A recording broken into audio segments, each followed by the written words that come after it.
Nian marangku paran wian Wanaruah. Mi marikan pare anyi pare kupa.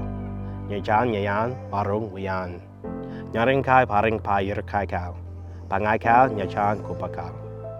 We acknowledge the Wonnarua people, traditional keepers of this land, and we pay respects to their elders past, present and emerging.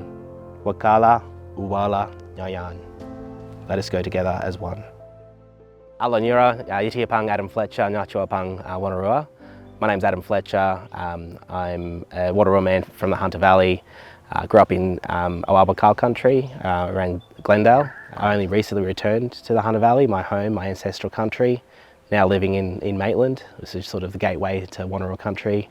I'm an Aboriginal man, grew up in an Aboriginal family, and one thing that our family always wanted to do was to relearn language and to hopefully share that with future generations.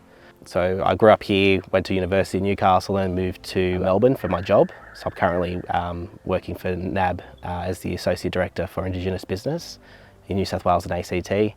And so that move was important in terms of my sort of career development, but a downside of that for me was kind of that sort of long-standing disconnection from country. So for me, learning language was one way of reconnecting with country.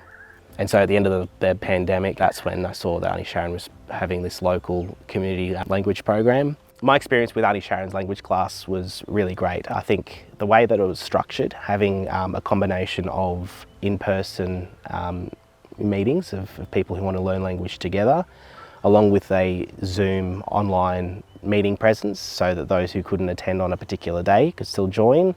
It meant that the time commitment, which was about 2 to 3 hours every week, was something that we could make do and make happen. And also having the two options in terms of location. So there was a Muswellbrook option and a Singleton location, which I think sort of recognised the spread of participants across the Hunter Valley. That was really good. The structured approach, so the way that the language was linked to Auntie Sharon's resources, including her book, which is A Beginner's Guide to Wonnarua, meant that even when we weren't in the actual learning sessions ourselves together, we had a book to go through where we could kind of read ahead, or if we wanted to revise something, we could look at it, and that was really appreciated as well. Having additional support in terms of online resources, materials, recordings, meant again, while we might have learned the sounds in the lesson ourselves, we may have had a few opportunities to speak them to each other.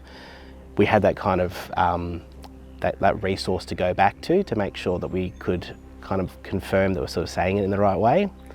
And I think Auntie Sharon built a pretty strong community of people who are really interested in learning the language as well. So we have a Facebook group that still sort of talks to each other, and so while we're learning the language, we'd share ideas, or someone might try and draft a sentence and share it with each other. So we're able to use each other as a bit of a resource too.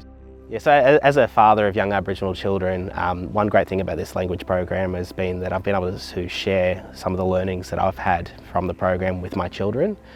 And for me, it was probably one of the main objectives of me joining the language program. A beautiful thing I've been able to see is that as these children start grappling with our language and keywords that they love hearing and using, they've been able to share their passion for our language with their grandparents. And so having my father, my mother see for the first time their grandchildren speak Wonnarua words was a beautiful moment. It's there are many moments in a grandparent's life where I think they share a tear of pride when they're looking at the development of their children or their grandchildren.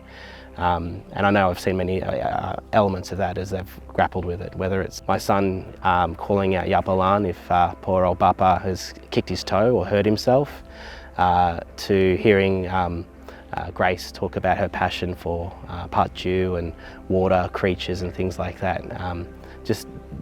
Just the way they can weave words and concepts into everyday communications, it's beautiful. And ideally they could be advocates and communicators that can share that language with other children. I think the program sort of rolled together a bunch of great features. We had an expert in Auntie Sharon who knew the language, who was able to answer questions, and she was actually quite upfront with us in terms of the status of our language and how far it's come along and how far we've still got to go with it. She's invited us all in to help contribute, to help sort of channel and develop the language further, which I think is very kind and generous. And I'm hopeful from Auntie Sharon that she's got a bit of a talent pool to tap into now, so that when she's ready to hand over the reins to someone else to drive the language forward further, that she knows she's got a receptive group of people who can pick up that task and do it soon. But it all started with the class settings, the community that was built, and also the resources that were made available to us.